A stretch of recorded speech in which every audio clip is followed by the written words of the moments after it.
Hi, everyone. I'm James Garbutt. And I'm Denny Dumas. And this is the Garbutt Dumas Real Estate Podcast.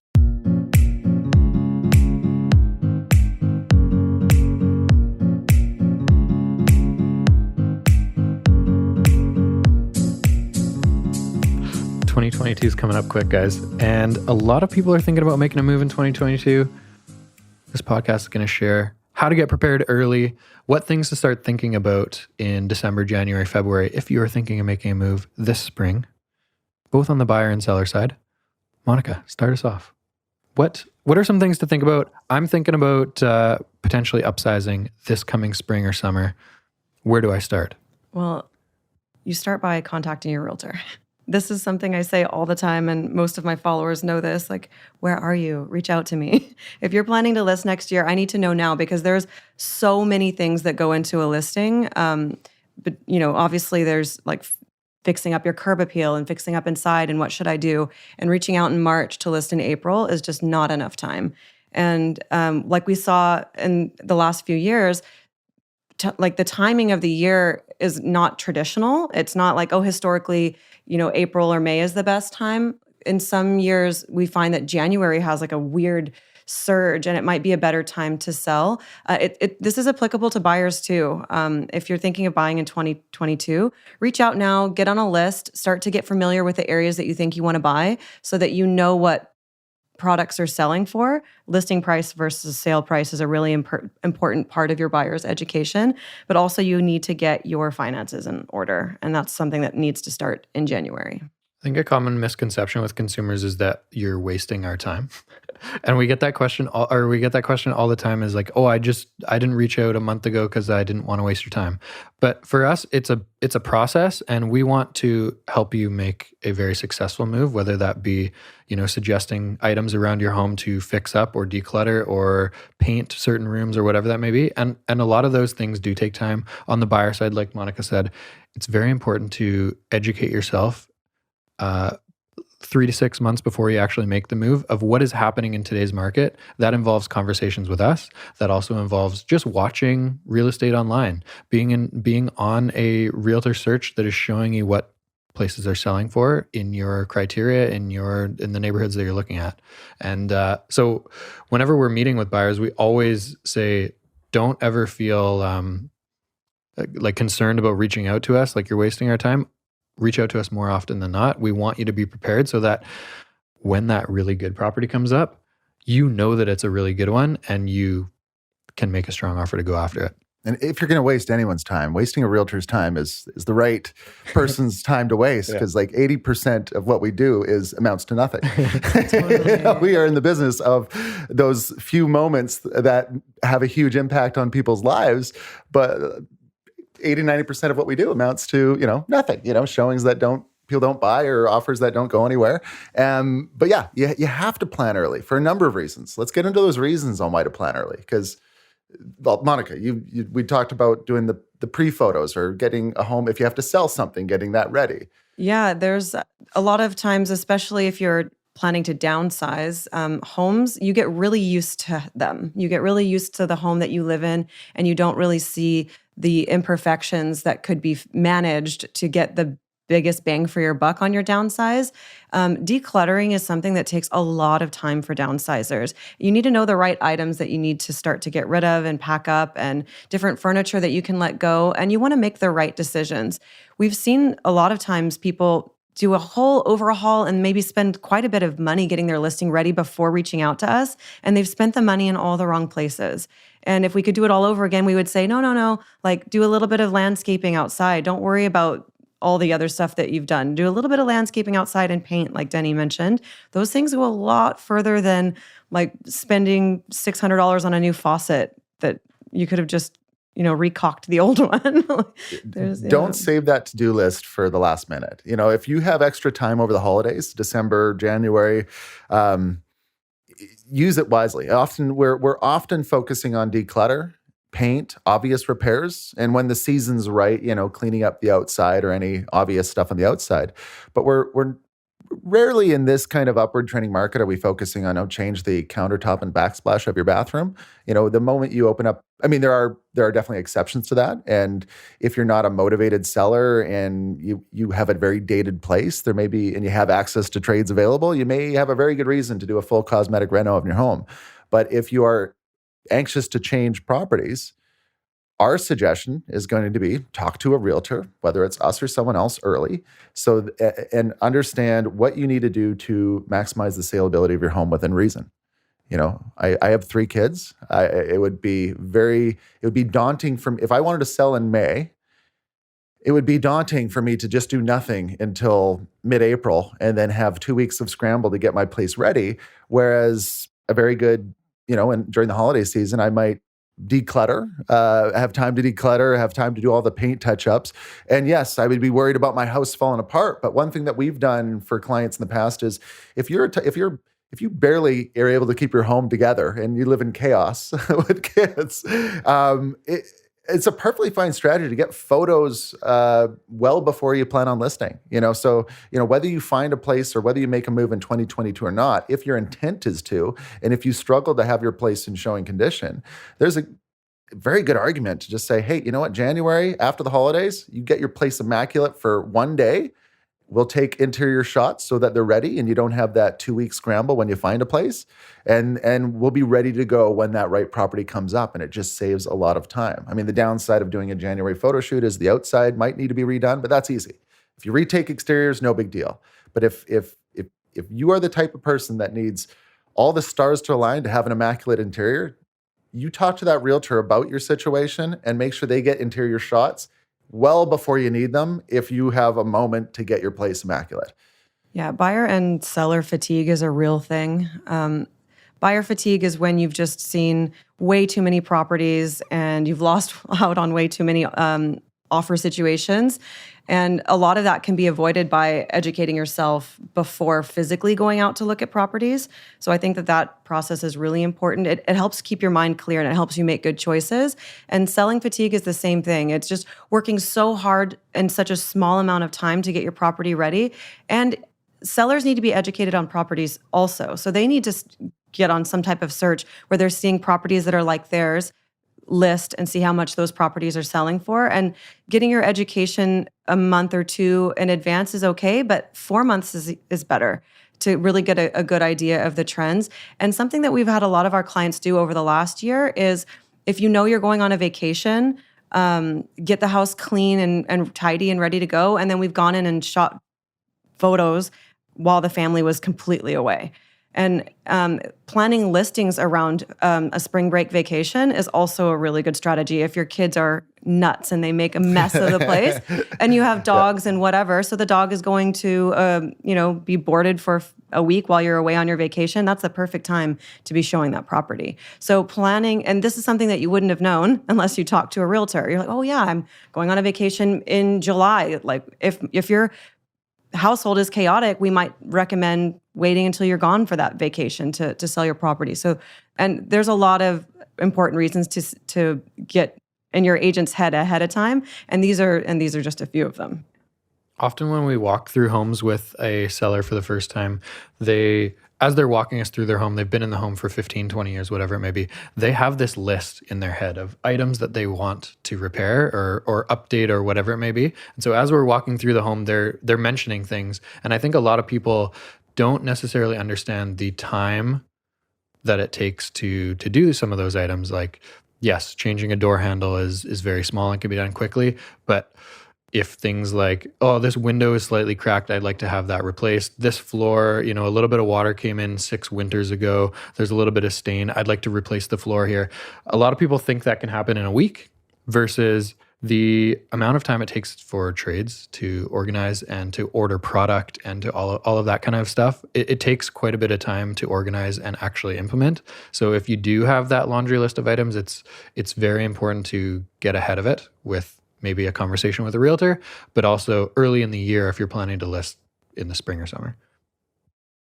So obvious highlight is get your place ready if you have something to sell, do the move that you want to make.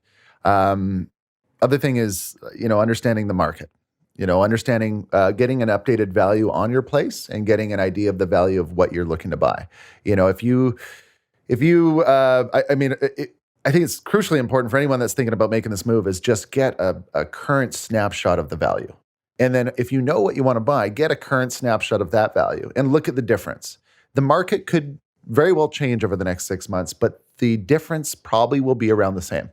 So if you have a $1.2 million home and you're looking at a $1.8 million home to upgrade to, that's a $600,000 difference. If you see those at $1.8 million homes start climbing into 2 or 2.2, well, at least just note that your home is trailing behind it with a similar spread in most cases. There's always exceptions, but I think it's important to know the value of your place.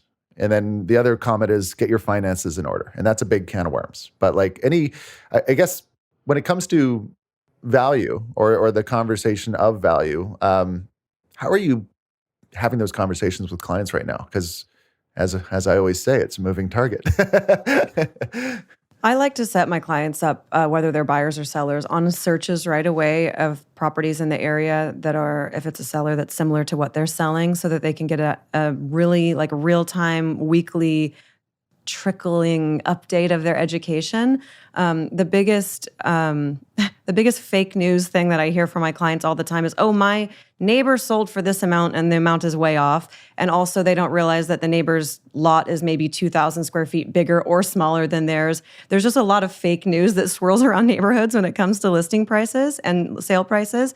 And it's really important to just start that education gradually.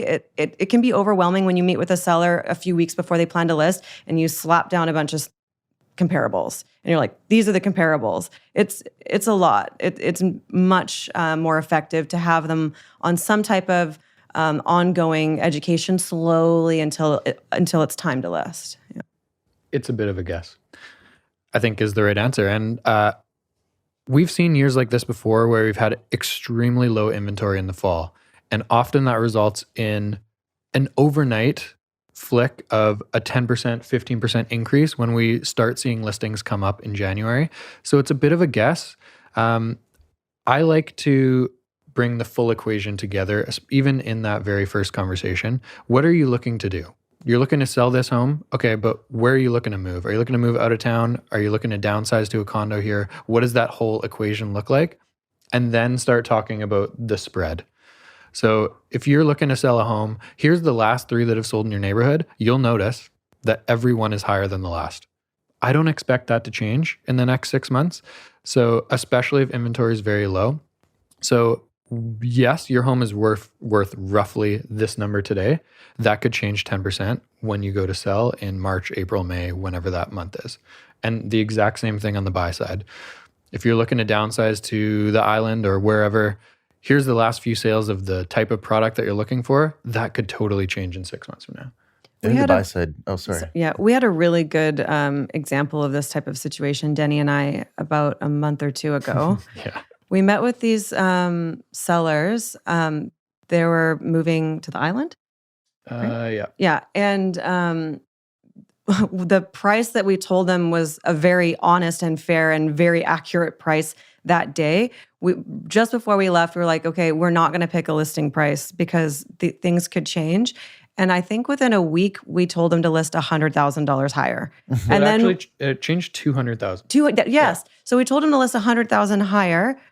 And then we went another 100,000 higher before actually listed, like the night before it listed. And then they got $120,000 or $50,000 more than that by time it sold. And this was over, it was about a month, right? We met with them. We told them to do some painting, fix up here and there. They did everything we told them to do. Everything. They did ask us if they should redo the floors because there was some water had leaked. I mean, the weather was crazy. And then by time it was time to list, there was a really high sale that was surprising in the neighborhood. So we got a little excited about it and told them to go a little bit higher. And then we sold for even higher than that. And it was, like Denny said, it's hard to predict. It's a moving target, but it's really important to watch. Just because you told your clients that their house should be listed for $1.299 this week doesn't mean that's the listing price. It's okay to say, hey, let's change that. With crazy stories like that, it's always a good idea to wait a week before looking at offers, huh? Yeah. Oh, yeah. Oh, we had this happen where it's happening right now. There's an awesome condo that my clients want to buy. And we saw it and it was looking at offers as it comes. So we sent an offer right away. And then the agent said, oops, we've been way too busy. We're going to wait a whole nother week because it's just been busy and we think we can get more. And he's right. So he did the right thing. I'll let you guys know how it goes. With sellers, I think it's really important to note that in times of very low inventory, one sale, the next sale, can completely change the value. If you're waiting 2 or 3 months and you want to know what your value is today, in a market that is climbing like it is right now, it is literally just a guess. And this house in New Est, it's a prime example of us going in saying, we're guessing if you were to list today, the sale price would be somewhere between 1.3 and 1.35. 30 days later, they sold over 1.5. So they sold almost $200,000 higher than originally we looked at it in October, maybe. And keep in mind that like realtors are estimating value based on the history, right? In climbing markets, we're almost trying to predict and guess the future, and really looking at those last couple sales in the last couple weeks is where you're determining what the approximate sale price is going to be. We're talking about selling here and buying. If you're looking to make a move in 2022, buy side is just as important and arguably more important for some. We're in a seller's market. Sales are easy. It's just about orchestrating the chaos in a way that gets the best outcome. But the buy side, unless you know what you want, a really good reason to chat with a realtor early is to get some inspiration or suggestions on where to buy and what to buy that you may not be thinking of. And again, it's important that buyers do their own research and their own soul searching for that, because even realtors struggle to decide where they want to live. But you might think of an area differently after hearing it from a realtor. There's been a lot of different trends in the last 2 years that didn't exist 2 years ago. Certain areas are being more accepted and more popular than before. And I always encourage buyers that, like we all deal with buyers that are not specific to a certain neighborhood, that are a little more open and need a little more direction. And it is an unsettling feeling when you want to move and you don't know exactly where you want to move. And if you have kids, it's such an important move. The thing that I typically suggest is drive through these neighborhoods, get familiar with these neighborhoods. I think this time of year is a great time if, like, for example, if you had kids and you're looking for a house, drive through neighborhoods, drive all over town. Look at where, if you want to be in a neighborhood with a lot of kids, look for streets that have tons of Christmas lights. You know, there's every season's going to give you a different sense of certain areas. You're going to see like the life of kits, say, in the winter versus summer, and some areas are very seasonal. So I'm often suggesting for people to spend that Sunday to explore a different neighborhood in the city, drive different streets, and just get familiar with areas. And the sooner you start doing that, the more clear you're going to be on buying when homes come onto the market. So if you're driving the streets and watching the market, and it might be watching South Surrey and Tri-Cities and Lonsdale and North Van, because you're so flexible in where you want to live. But I think that if you, say, had 3 property searches all over the city today and you spent December and early January driving in those different neighborhoods, by the time late January rolls around, you're going to find yourself drawn to one area. Maybe it doesn't happen that quick, but oftentimes the clarity comes by getting out there and seeing places. I agree. I think that one of the negative impacts of COVID on how a lot of realtors run their business has been the open house situations. In the past, buyers could go to just tons of open houses in different neighborhoods, low pressure. They didn't have to contact their buyer's agent every time they wanted to go see an open house. They could grow familiar with the areas and then purchase a property after, or start looking with more intention after they've kind of narrowed in the neighborhood. Now, there's not our team, but there are many teams out there that just won't show a property to a buyer without their agent there. They don't have open houses in the way that we did in the past. And I do think it's harmful to our business when buyers aren't allowed to just get out and see as many properties as they can. And buyers agents shouldn't have to book tour after tour or one-off showings to get buyers familiar with the neighborhood. And oftentimes buyers need to just see it by themselves. They need a listing agent to open the door at an open house and just let them get in and see if that is even the right thing for them. So I'd say that that's something that I've been really missing for my clients. And I can tell that it's one of the things that is contributing to buyer's fatigue is like the constant need to like book a bunch of appointments. And then if you're booking it with your agent, you're feeling obligated to maybe go see 3 or 4 so that it feels like it's worth our time, back to like wasting our time kind of thing. It's something that I really hope changes this spring. And it's a big topic, and this is not what this podcast is about. But I do think that getting familiar with neighborhoods is something that's really important. And if there are open houses that you can see, get out and see them, even if you know that the property isn't right for you. Just get out and see it in the neighborhood. Go park in front of the house, walk in and see what it's like.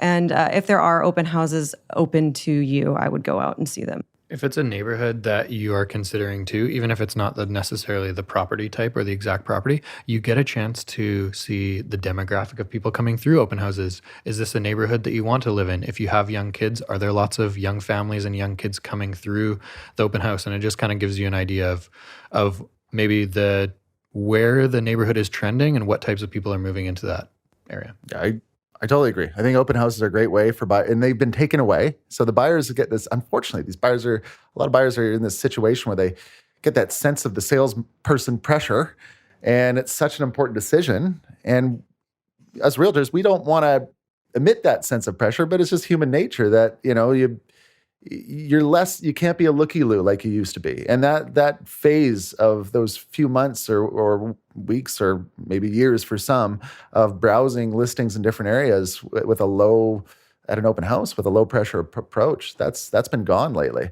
It's important. Yeah. I think that I can really see the difference. I see it with my buyers too.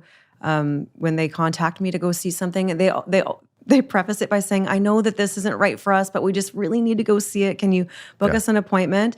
And I know what they mean. They just feel like, okay, this weekend we need to get out and see something. There's only the inventory is low, and they do want to get out and see it, and they don't want to waste my time. And to be honest, like that's what open houses were for in the past, right? Yeah. We need a culture of agents accommodating buyers a little bit more loosely across the board. I'm going to go on a little rant on finances and get your finances in order if that's okay. So, because I think like this is the time of year to really understand your financial situation if you're thinking of making a move. And it may make sense for you to even refinance your current home. I mean, especially if you plan on keeping it. Oftentimes some of the best money is the money that you have in equity, and that's some of the cheapest money available. So speaking with a mortgage specialist now is important for a number of reasons. One, they'll help paint the picture of the whole equation, and they can provide clarity to you if it does make sense to refinance your home. And it may sound weird refinancing your home even if you sell it, but there may be a perfectly legitimate reason to do it. And you may often find that your rates, the savings that you're going to make on the rates, like say you went to a 5-year closed variable with a 3-month interest penalty, that penalty is not very big comparative to if you equate the savings you're getting on these 1.35 mortgage rates. So, also, if you're able to pull out a couple extra $100,000 and that makes the buying process a little more smooth or opens up your affordability, that's helpful as well. So having your home potentially refinanced, which will have the advantage of an appraisal, so it gives you another update on your property. We're talking in December right now, but some of your pre-approval may come down to your income. And if you are an individual that is self-employed or have the ability to manipulate your income, that's another reason to have a good chat with your mortgage specialist now. If your A-lenders require you to make X amount a year and you have the ability to manipulate your income so you can get a higher mortgage for cheaper money, you might choose to do that. That might involve selling off stock or doing something that increases your income in December before the year end. Keep in mind, lenders often look for a 2-year track record. So if you are in a spot where you don't mind paying more taxes to get a better mortgage and a larger mortgage, you need to make some potential adjustments in December so that you have your 2021 year settled, and you want to show high income for 2022 if you do that. Now, one thing to keep in mind, a good conversation with your mortgage broker is how important your income is, because there are some lenders that will give you good loans outside of the income stress test parameters if you have higher wealth. And what I'm getting at there is, in this market, to get that North Vancouver home, you might need $1.5 million mortgage, which is ridiculous. And to get $1.5 million mortgage, you might need a household income of 2 years of $250,000. And that's going to involve, so if you claim a $250,000 year over year income, you might only need to claim 100, and that extra 100 is at a high tax rate. Maybe it's 40 or 50%. So that extra $100,000 of claimed income might cost you $40 or $50,000 in taxes. Whereas if you were able to find a lender that doesn't follow that has options outside of the stress test, you might find that, I can get a mortgage rate from X lender that might be 0.3% higher. That might cost me, I don't know what that works out to, but like a couple $1,000s more a year versus taking a bullet on a $40,000, $50,000 tax bill to have a high income to get the RBC loan. And this is a mouthful, but essentially what I'm getting at is if you are high net wealth or if you are a business owner or have some sort of complicated asset and income situation, there are lending options outside of the standard stress test that you may want to explore. And whether you claim a high income or whether you don't, that is a conversation you need to have with your mortgage specialist. So, and you need to have it now, soon, now, like right now. Now, so for aside from talking to a realtor, talking to a mortgage broker for pre-approval, refinance, and potentially year-end manipulation of your income, these are all things that need to happen now. This is why I preach, like, reach out to your agent way ahead of time if you think you're going to buy in the next year, not just in the next few months, but in the next year. These are things that people that are in the business all the time, we just know, and they're things that you wouldn't think of, your friends wouldn't think of, mom and dad wouldn't think of, but you need to talk to a professional rather quickly if you're thinking of buying in the next 12 months. Yeah. I don't think I have anything else to add. I had that conversation a couple of days ago with my accountant and my financial guy, and there was things that I learned. I talk about this stuff on a weekly basis with clients, and it's good to have those conversations. You may learn something, you may save some tax money, you may be able to increase your budget for next year in the home that you're looking for.